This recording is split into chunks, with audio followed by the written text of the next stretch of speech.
Respected Director and Principal Reverend Father Michael Clement, Fathers, Vice Principals, teachers and my dear friends. Good morning to all.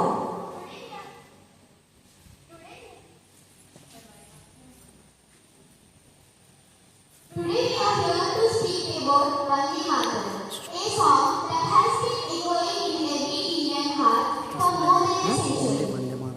Today is a very important day as Vande Mataram has completed 150 years. On this very day, 150 years ago, Vande Mataram was written.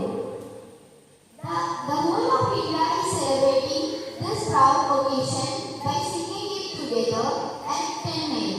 The words Vande Mataram mean I go to thee mother.